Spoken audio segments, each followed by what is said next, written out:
وأستعينه وأصلي وأسلم على خير خلقه سيدنا محمد وعلى آله وصحبه أجمعين. اللهم يا مقيت لمادتنا بالغذاء ويا مقيت قيمنا بما شرعت من إسلام وأحكام، نسألك أن تعيننا وتقيتنا في دار البقاء بما لا عين رأت ولا أذن سمعت ولا خطر على قلب بشر، وصلى الله وسلم على سيدنا محمد وعلى آله وصحبه أجمعين. يا مساء الفل، عاملين ايه؟ وحشتوني كتير كتير كتير كتير. اخباركم ايه؟ وحشتوني بجد كتير قوي من الفيديو اللي فات. عايزه اشكركم بجد على كل التعليقات اللي جات لي على الفيديو اللي فات، كلها كده كانت تحفيز وطاقه ايجابيه، بجد اتبسطت قوي منكم. عايزه اقول لكم انتوا احسن حاجه في حياتي، دايما كده مشجعيني، دايما تعليقاتكم اللي بتسيبوها لي على الفيديوهات بجد بتخليني اتقدم لقدام 100 خطوه مش خطوه واحده. انتوا بجد يعني ظهري وسندي في الدنيا، انتوا عيلتي اللي ربنا عوضني بيها، ربنا يخليكم ليا. النهارده عامله لكم فيديو حلو قوي قوي قوي قوي، هحكي لكم فيه يومي النهارده كان عامل ازاي، وازاي اليوم بالنسبه لي كان متعب قوي، وفجأة لقيت نفسي ما بين اختيارات كتير قوي. بجد النهارده يوم كان تقيل تقيل تقيل تقيل تقيل، عملت فيه حاجات كتير قوي ما كنتش متخيله ان انا هعملها في يوم واحد، وكمان هدردش معاكم في شويه حاجات عشان محتاجه اخد رايكم فيها وتقولوا لي يا ترى اللي انا بعمله ده صح ولا لا، القرار اللي ناويه اخده ده صح ولا لا، لان بجد رايكم بيفرق معايا. تعالوا نبتدي معانا الفيديو واقول لكم انا عملت ايه النهارده ويومي ابتدى الساعه كام. بس قبل ما نبتدي الفيديو ما تنسوش بقى لايك وشير وكومنت جميل منكم في اخر الفيديو عشان تقولوا لي ايه رايكم وتديني رايكم في اللي انا محتاجاكم بجد تساعدوني فيه. انا عايزه اقول لكم النهارده صحيت من النوم، طبعا ما روحتش الشغل، عندي حاله كسل بقالي فتره، بغيب من الشغل كتير قوي ومش عارفه ليه، برضو محتاجه اخد رايكم في الموضوع دوت. المهم صحيت النهارده الساعه كام من النوم؟ الساعه 12 ونص الظهر، حرفيا صاحيه 12 ونص. المهم يعني عشان ما اطولش عليكم، قمت الساعه 12 ونص الظهر، عمل بقى ايه، عملت الروتين بتاعنا، او يعني روقنا بقى الشقه زي ما بنروق كده. روقت الانتريه بقى اللي بنقعد فيه اللي عند الشاشه، والانتريه التاني، واوضه الولاد. طلعت بقى البطاطين كده، قلت الحق شويه شمس من بتوع الظهر دول. وعملنا بقى فطار، بصراحه ما عملتش فطار، يعني ما حضرتش فطار قوي. انا كان عندي، كنت عامله كشري اول امبارح، وطبعا عبال ما عملت بقى روقت وخلصت كانت الساعه بقت 1 الظهر.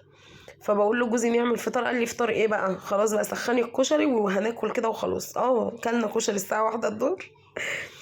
المهم كلنا، وبعد كده خلاص بقى الكشري خلص، يعني الشويه انا كنت عامله قبليها والنهارده فخلاص خلص. الساعه 3 العصر لقيت جوزي بيقول لي هو احنا يعني هنتغدى ايه؟ فبصراحه عايزه اقول لكم ان التلاجة عندي كانت فاضيه، حرفيا التلاجة بقى والتربو كان فاضي، ما كانش عندي اي حاجه تتعمل. انا نازله السوق الساعه كام النهارده؟ نازله السوق الساعه 3 ونص العصر، والله العظيم نازله 3 ونص، اللي هو طب انا حتى لو نزلت هلحق اجيب ايه واعمل ايه؟ انا نازله اصلا مش عارفه انا هنقرر اجيب ايه. المهم نزلت خدت بعضي ورحت السوق زي ما انتوا شايفين بقى، جبت بتنجان وبطاطس وجزر وفلفل وقوطه، وجبت خضره، وجبت ايه تاني، وجبت بصل، وجبت سمنه، وكان عندي شويه حاجات كده ناقصه، يعني جبت صابون مواعين، لفه المواعين ما كانت بايظه جبت واحده غيرها. جبت برضو رابسو، وجبت ايه تاني، كنت محتاجه كلوركس الابيض ضروري لان الغساله باظت الحمد لله. المهم بقى يا بنات زي ما انتوا شايفين، اقول لكم بقى على اسعار الحاجه، هي الى حد ما مش غاليه ومش رخيصه. يعني القوطه في السوق ب10 جنيه، القوطه اللي هي حلوه بقى اللي تجيبيها بقى للسلطه دي تبقى حلوه ما فيهاش غلطه زي ما بيقولوا كده، قوطه تفاح. وفي قوطه اللي هي ممكن تجيبيها تعمليها صلصه، دي كانت بكيلو ونص ب10. فانا بصراحه جبت من دي على دي، يعني جبت الكيلو، يعني جبت كيلو من اللي هي القوطه بتاعت السلطه، وجبت اللي هي بتاعت الصلصه ديت جبت حوالي 2 كيلو او 2 كيلو ونص حاجه كده يعني. المهم ايه، جبت كمان لقيت البطاطس ب20 جنيه يا بنات، فما جبتش كتير، جبت كيلو بس.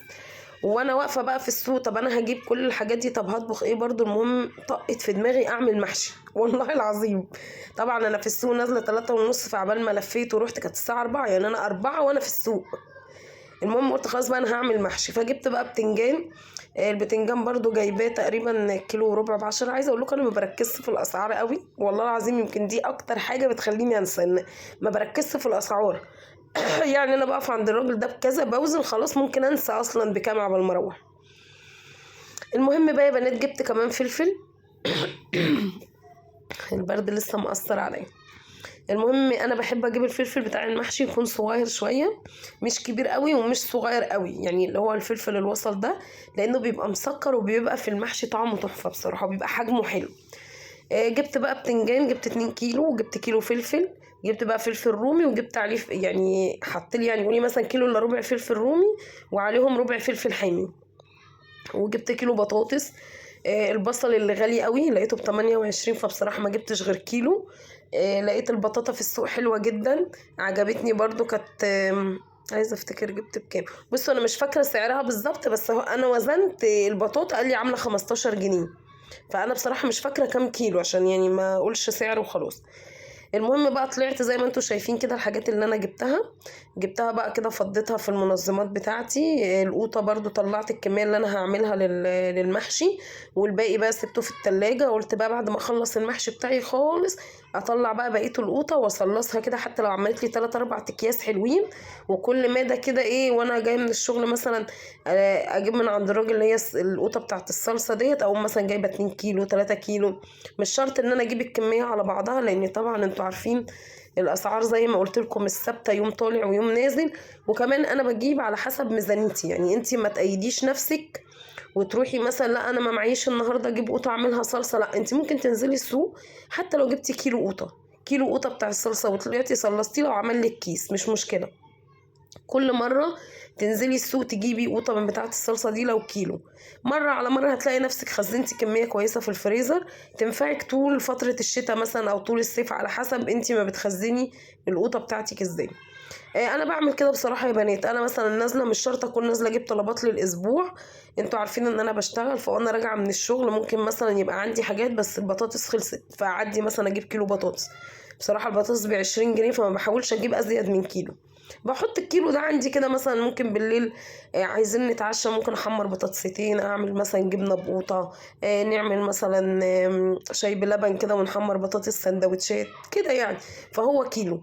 ممكن مثلا الفلفل يخلص فوانا جايه من الشغل اروح جايبه نص كيلو برضو بينفع. الفلفل بنقليه مع بتنجانيه مثلا، شويه مخلل مش عارفه ايه كده يعني. فمش شرط ان انا اجيب حاجات بالاسبوع، خصوصا من ساعه الحاجات ما ابتدت تغلى، والميزانيه حاولت اظبطها بكل الطرق يا بنات مش راضيه تتظبط. بس بحاول بقدر الامكان ان انا اظبط بيتي على قد مرتبي بتاع اخر الشهر انا وجوزي، واجيب اللي انا محتاجاه في البيت. يعني في فتره كده مثلا ممكن تبقى الدنيا كويسه اجيب حاجات واخزنها، فراخ بقى مثلا، لحوم، الحاجات دي. هنا زي ما انتوا شايفين طبعا انا طلعت الحاجة بتاعت المحشي كلها. ضربت القوطة في الاول وحطيتها بقى على النار كده تتسبك، وقلت بقى عبال ما تتسبك اكون انا قورت البتنجان والفلفل. انا كنت عايزة اجيب كوسة يا بنات بس للاسف ما لقيتش، لان طبعا نازلة السوق متأخر. فقلت خلاص انا اعمل محشي بقى ايه، بتنجان وفلفل وبطاطس. عملت كيلو البطاطس اللي انا جبته ما عملتوش كله بصراحة، عملت حوالي 6 وحدات كده، لان البطاطس في المحشي بتبقى تقيله جدا بجد. يعني انت ممكن تاكلي بطاطستين محشي، يعني بطاطس محشيه ممكن تخليكي تشبعي بسرعه. فانا عملت 6 بس، وعملت بقى 2 كيلو بتنجان وعملت كيلو الفلفل. حطيت بقى الصلصه على النار تتسبك، وكنت بقى قورت البتنجان بتاعي والفلفل والبطاطس. عقبال بقى ما قورتهم وخلصت كانت الصلصه اتسبكت زي ما انتوا شايفين. وقطعت بقى الخضره معاكم، انا بحب اقطع الخضره بالمقص زي ما شفتوا كده. والرز كنت برضو غسلاه وركناه كده، وقلبت بقى وحطيت بقى التوابل بتاعتي عليه على الخلطه. بعد ما قلبتها حطيت بقى ملح وفلفل اسود وكمون اللهم صل على النبي وشطه. بجد عايزه اقول لكم ريحه المحشي من قبل ما احطه تحفه بجد. يعني انا كل واحد بيبقى ليه نفس على فكره في اكله، يعني ما تقوليش ايه ده انجي اكلها حلو، دي في التصوير في الفيديوهات بتاعتها بنشوف اكلها حلو وما اعرفش ايه. على فكره ممكن تشوفي حد بيعمل اكل واو بس مالوش نفس، مفيش ريحه في الاكل، فاهمه؟ فانت ممكن يكون اكلك حلو، يعني تبقي عامله ومزوقه ومش عارفه ايه بس مفيش نفس. وممكن تبقي عامله الاكل كده عارفه اللي هو على الله حكايتنا ويبقى طالع زي السكر ومسكر. فبجد الاكل ده مسألة نفس. دايما لما تيجي تعملي اكلك زي ما قلت لكم في كل فيديوهاتي اللي فاتت، لازم تبقي رايقه ومزاجك رايق كده، وتعملي الاكل بحب، وتبقي حابه الاكله اللي انت بتعمليها عشان تطلع منك حلوه. يعني بصوا الساعه كانت كام انا عبال ما رحت السوق وجيت؟ كانت الساعه بقت 4:30 5. فخمسة دي متهيألي انت لو قلتي لحد قومي اعمل محشي يقول لك محشي ايه اللي الساعه 5 ده؟ عبال محشي واقور واولع عليه خلاص هكون النهار عدى. لا، ما تكوني حابه الاكله بتخلصيها في 10 دقايق، ما تاخدش منك وقت، بتطلع حلوه جدا، وربنا كمان بيبقى مبارك في الاكل. اهم حاجه قبل ما تبتدي اكلك لازم تسمي كده بسم الله الرحمن الرحيم على كل حاجه بتعمليها. صلي على النبي كده في قلبك عليه افضل الصلاه والسلام. صدقيني الاكل هيخلص معاكي بسرعه وهتنجزي وقتك وحاجتك هتطلع حلو. والله انا عايزه اقول لكم انا بادئه بالظبط. يعني انا كنت داخله المطبخ بسال جوزي بقول له الساعه كام؟ قال لي الساعه 5 إلا 10. الساعه بالظبط 6:30 كنا حاطين الاكل وبناكل. والله العظيم هتقولوا لي ازاي؟ هقول لكم معرفش. انا كمان كان عندي نص بطايه في الفريزر، اول ما دخلت على طول من السوق طلعتها وفتحت عليها الميه في 10 دقايق كانت فكه. انا عندي طبعا الحاجه يعني ربنا يبارك لها البط ده حماتي اللي كانت بعتاه، فحماتي استحاله تشيل اي حاجه في الفريزر غير بعد ما بتكون غسلها كويس جدا. فانا بصراحه طلعت نص البطه فكت، اديتها شطفه كده حلوه وحطيتها على النار عقبال بقى ما قورت الدنيا وعملت بقى المحشي بتاعي. كانت استوت وطفيت عليها عشان اخد بقى الشوربه اسقيها للمحشي. وكان عندي كمان شوربه بط في الفريزر يا بنات. يعني عايزه اقول لكم كمان الحاجتين اللي ممكن اشيل الشوربه بتاعتهم في الفريزر استخدمهم في اي حاجه: شوربه البط وشوربه اللحمه الضاني، مش اي لحمه، اللحمه الضاني بس، وشوربه البط. دول الحاجتين الوحيدين اللي لما بكون عامله الاكل ومطلعه منهم كميه شوربه باخد يعني شوربه منهم واشيلها في الفريزر. ممكن مثلا في يوم هكون اعمل محشي وما عنديش فراخ، يعني اعمل محشي ورديحي، فيبقى عندي الشوربه اللي اسقي بيها المحشي كده. يعني ممكن مثلا اللحمه الضاني برضو اكون هعمل محشي كرنب ومش عامله جنبه فراخ او حاجه، فبرضو اسقي بيه، فالشوربه بتبقى حلوه. يعني عايزه اقول لكم كمان طبعا انا عندي زين ربنا يخليه ساعات بحتار في اكله. يعني احنا ممكن ناكل نواشف وزين ما بقاش عارفه اكله ايه، فممكن اطلع شويه شوربه من الفريزر واعمل له جنبها شويه رز واكله، فما بقاش ناعيه هم اكل زين. هنا بقى يا بنات كنت خلاص حشيت المحشي بتاعي زي ما انتم شايفين. جبت كام قرن فلفل بقى حامي من اللي انا جايباهم، حطيتهم في قلب الحله كده، ما فتحتهمش ولا حاجه، انا غسلتهم وقفتهم بس في الحله. وكمان جبت جزرتين سلام، يعني الجزر بس قشرت كده القشره بتاعته ووقفته برده في الحله. عايزه اقول لكم يا بنات اقسم بالله بيدي طعم، يعني طعم للمحشي كده بيبقى مسكر وجميل وبيدي ريحه حلوه كده للمحشي. هنا كمان انا سقيت اهوت شوربه البط بتاعتي. بص انا حطيت قرفه خشب، حطيت حته صغيره كده برضو مع المحشي سليمه. مش قادره اقول لكم يا بنات بتدي ريحه للمحشي عامل ازاي. اول بقى ما يبتدي يغلي على النار كده والريحه تطلع، يا سلام يا سلام بجد. يعني النهارده المحشي كان تحفه. كمان كان فايض بقى رز من المحشي كتير، انا كنت قاصده ان يبقى فيه رز علشان اعمله لزين كده على جنب، لان برضو زين لسه مش بيعرف يندغ قوي. فانا عامله بتنجان وفلفل، ما كنتش عامله كوسه، فبرضو مش هيعرف يندغ. فحبيت ان انا اخلي له بقى شويه رز كده من بتاع المحشي على جنب بحيث ان انا اكلهم له على طول. شايفين شوربه البط عامله ازاي؟ انا هنا حطيت بقى نص البطايه بس لقيتها عاليه كده مش هتخلي الغطا يغطي، فمسكتها كده ايه يعني فتحتها من بعضها عشان اعرف احطها على وش المحشي. انا مش هحمرها ولا حاجه، انا احطها على وش المحشي كده ايه تاخد برضو من المحشي وتنزل بقى الدهون بتاعت البطه دي على حله المحشي كده برضو تدي طعم ايه. عايزه اقول لكم بجد النهارده انجزت. المحشي ده اصلا ما كانش في خطتي خالص، انا عشان اعمل محشي لازم ابقى مقرره من قبلها ان انا هعمل محشي، بس عملت كده لما لقيت جوزي بصراحه يعني بيقول لي هناكل اكل ايه، ولقيت نفسي بقى نزلت السوق وطلعت قلت خلاص بقى بالمره، عارفه بقى اللي هي دربكه بالمره بقى. نزلت بقى كده بعد ما عملت المحشي بتاعي قلت بقى اخلص كمان اغسل شويه المواعين مكان الدربكه اللي عملناها في المطبخ. طبعا هتقولي لي ليه يا انجي ما قعدتيش مثلا وحشتي وانت قاعده؟ انت طول الفيديو بتحشي وانت واقفه. يا بنات زين ما شاء الله عليه دلوقتي بيحبي. لما بجيب المحشي واقعد في الصاله مثلا قدام الشاشه واحشي وانا قاعده بيفضل يمسك في الحاجه ويشد في الصينيه ويشد في الحلل فبيتعبني وباخد وقت كتير. فبقيت دلوقتي لما بكون هعمل المحشي بعمله على الواقف. طبعا انا عايزه اقول لكم انا بتعب لان برضو مهما كان المحشي حتى لو هتقفي نص ساعه ساعه فانك تفضلي واقفه على رجلك ما بتتحركيش. يعني لما بتكوني داخله تعملي اكل في المطبخ بتتحركي تغسلي مواعين تروحي ناحيه البوتاجاز مش عارفه ايه، لكن لما لما بتيجي تحشي المحشي بتفضلي واقفه ثابته، فان انا اقف ساعه او نص ساعه دي صدقوني برضو بتتعبني جدا، بس احسن من ان انا اقعد في الصاله وزين يفضل يضايقني ويشد في الحاجه واخد وقت اكتر. فقلت بصراحه احشي بقى المحشي وانا واقفه كده. وبعد ما خلصت قلت ايه، امسك بقى شويه المواعين، مش هركن بقى مواعين خلاص، كده كده المحشي على النار. قلت بقى عقبال ما يغلي كده ويتشرب الشوربه بتاعته اكون انا غسلت المواعين. قد ايه اليوم النهارده بالنسبه لي كان متعب، لان اولا ان انا اقوم الساعه 12 الظهر ده بتبقي قايمه موخمه، وبتبقي قايمه كده مقريفه حاسه ان اليوم خلص وما عملتيش حاجه.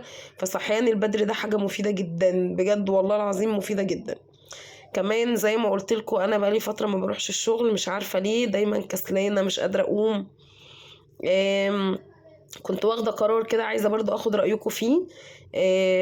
انا طبعا انتوا عارفين ان الفتره اللي فاتت كنت مقصره معاكم في الفيديوهات، وانتوا كنتوا بتزعلوا وبتبعتوا تقولوا لي ليه بتغيبي علينا. طبعا انا كنت مهتمه ان انا كل شويه افتح لايف، وكنت عامله ميعاد لللايف ده، كنت كل يوم افتح اللايف بصراحه يا بنات. فحسيت ان القناه وقعت مني، والناس المشتركين اللي عندي ابتدوا يزهقوا، لان في ناس متابعه القناه ما بتجيش اللايف، وفي ناس بتيجي اللايف مش متابعه القناه. فبصراحه فكرت ان انا لا، ما اعملش لايفات كل يوم، اعمل مثلا يومين في الاسبوع وانزل فيديوهات بقى للقناه زي ما كنت بنزل. اعمل مثلا يعني انزل فيديوهات يوم ويوم لا، واعمل يومين لللايف. بس بصراحه انا لسه ما قررتش، يعني لسه ما استقرتش على يومين، او لسه بصراحه ما قررتش فعلا اعمل كده ولا لا. فمحتاجه اخد رايكم، يعني عايزاكم تفكروا معايا اعمل كده فعلا ولا افتح لايفات كل يوم. بصراحه اللايفات تاخد من وقتي كتير ومن مجهودي مع الولاد، بأثر في حاجات تانية كتير. فقلت بصراحه اخد رايكم قبل ما اعمل اي حاجه. فعايزاكم بقى في الكومنتات تبعتوا تقولوا لي لو موافقيني على الرأي، يقولوا لي برضو ايه هم اليومين اللي يناسبوكوا افتح فيهم لايفات، لان انا حابة ان الناس اللي عندي على القناة اللي بيتفرجوا على فيديوهاتي ومتابعيني يحضروا لايفاتي وفي نفس الوقت يتابعوا الفيديوهات. وحابة برضو الناس اللي بتيجي لي في اللايف او متابعيني في اللايفات تتابعني برضو في القناة. فعايزاكم انتوا اللي تحددوا اليومين، وانا هحاول ان شاء الله ان انا اظبط وقتي عليهم، لان برضو انتوا اهم حاجة عندي. ما انا ممكن اعمل يومين وما يبقوش مناسبينكم، لا انتوا اهم حاجة، انتوا يعني انتوا اللي هتعلوني، انتوا اللي هتخلوا قناتي دي ان شاء الله تبقى اكبر قناة. فانا حابة ان المواعيد تبقى بتاعتكم انتوا مش بتاعتي انا هوفق نفسي عليكم. فابعتوا بقى في الكومنتات قولوا لي يعني ايه هم اليومين اللي يناسبوكم، ويا ترى قراري ده صح ولا لا. هنا بقى يا بنات زي ما انتوا شفتوا خلصت المواعين، وقلت بقى ايه ألمع برضو الرخامة اللي انا عملت عليها عشان لو في حاجة وقعت مني او كده. وخلاص كده يعتبر انا المطبخ بالنسبة لي خلص. هنا بقى الرز بص ولعت عليه، وهنا كده موطيه عليه بقى بعد ما شرب الشوربة بتاعته عشان يستوي براحته. هنا برضو المحشي كان غلي خلاص ووطيت عليه، وقلت بقى اسيب المحشي كده يستوي براحته وياخد راحته على الاخر. وكان عندي بقى شوية حاجات بره كده في الشقة قلت اعملها. طبعا الساعة كانت ساعتها كام، يعني كنا الساعة 6 تقريبا او 6 الا، فقلت اعمل شوية حاجات كده بسرعة في الشقة لغاية ما المحشي يستوي. هنا كمان البطاطا، انا كنت جايبه معاكم بطاطا في اول الفيديو، غسلتها وحطيتها كده برضو في الفرن وقلت ايه تستوي عقبال بقى ما المحشي يستوي واخلص اللي انا بعمله ونتغدى واشطب المواعين تكون البطاطا استوت ونحلي بيها بعد الاكل. هنا بقى يا بنات زي ما انتوا شايفين كان عندي بقى شويه غسيل قلت اطبقهم عقبال بقى ما المحشي ياخد راحته. وزين طبعا كالعاده لازم يشاركني كل حاجه. عايزه اقول لكم ان هو غلبني عقبال ما طبقت شويه الغسيل دول. كنت اطبق وياخد اللي انا طبقته وينعكشه تاني بصوا، وينام على الغسيل ويقوم ويشد الغسيل مني ويحط الغسيل على دماغه. بجد جنني. تخيلوا بقى لو كنت عملت المحشي بره وهو قاعد. النهارده اليوم كان طويل طويل والروتين طويل، يمكن ده اول فيديو يا بنات اعمله تكون مدته طويله لان فعلا اليوم كان طويل. ما حبيتش بصراحة اقص من الفيديو حاجة كتير. حبيت اسيب لكم الفيديو كده زي ما هو عشان تشوفوا ازاي اليوم طويل، يعني تحسوا اليوم طويل معايا زي ما انا حسيته. فاهمين؟ يعني مش هعمل لكم بقى فيديو 10 دقايق ولا 12 دقيقة بقى وتقولوا ايه ده انجي انجزت. لا النهاردة فعلا اليوم بالنسبة لي كان طويل جدا. فحبيت اسيب الفيديو زي ما هو عشان تشوفوا قد ايه النهارده بالنسبه لي كان يوم معاناه. بس مجرد بقى ما حطينا الاكل وكلنا بصراحه يا بنات، وحسيت قد ايه الولاد كانوا فرحانين ومبسوطين، وجوزي كان مبسوط ان انا عملت لهم الاكله دي. كمان الجو ساقع فالجو ده بيبقى محتاج بقى محشي. محتاج بقى عدس، الحاجات دي بقى. فعايزه اقول لكم كنت مبسوطه جدا، كل التعب راح مجرد ما حسيت في عيون ولادي كده ان هم مبسوطين ان انا عملت لهم الاكله دي، لان هم من عشاق المحشي. هم بس كانوا زعلانين ان ما كانش فيه كوسه لان هم بيحبوها، بس فعلا والله ما لقيتهاش لان انا كنت نازله السوق متاخر زي ما قلت لكم. فبجد يا بنات لما بتعملي الحاجة بحب بتهون عليكي كتير، الحاجة بتطلع حلوة. وكمان لما بتشوفي نظرة فرحة في عين اللي قدامك ان انت حققتي له الحاجة اللي هو عايزها قد ايه، بتبقي مبسوطة وبيهون عليكي حاجات كتير وبينسيكي تعب اليوم. هنا خلاص بقى ربنا كرمنا وزيزو كان سابنا وبعد عننا وطبقنا شوية الغسيل. قلت بقى اقوم ارصهم برضو وابتدي بقى اغرف الاكل، وتعالوا بقى معانا عشان اوريكم المحشي بتاعي بعد ما استوى. هنا بقى يا بنات كنا غرفنا الاكل خلاص، قلت لهم لا استنوا بقى، مش بعد كل التعب دوت ما اوريش اصحابي المحشي بعد ما استوى، استنوا ما حدش يمد ايده. هنا غرفت طبق الرز اللي في النص ده اللي هو المحشي من غير حاجه، اللي هو الرز المحشي ده، وحطيت البطايه. عايزه اقول لكم ان جوزي قال لي لا يا ام يوسف شوحي لنا البطه شويه عشان الولاد مش هيرضوا ياكلوها مسلوقه، فشوحتها كده تشويحه خفيفه وحطيتها كده على وش الرز. بصوا هنا بقى دي شوربه البط، وهنا بقى الطبق دوت فيه ليمون كده معصفر وقوطه وشويه مخللات يعني كده نحرمش بيهم مع المحشي. هنا بقى المحشي البتنجان اهوت، ودي البطاطس. بس عايزه اقول لكم جميله ازاي، بصوا مستويه على الاخر. بصوا والله الاكل سخن، شايفين البخار؟ بتنجان كان طعمه تحفه وريحته مش قادره اقول لكم. اكل بسيط كده، محشي بتنجان وفلفل وبطاطس ونص البطايه الجميل مع شويه شوربه وعيش بلدي وكده، يبقى يومنا خلص. اقول لكم مع السلامه ومستنيه رايكم.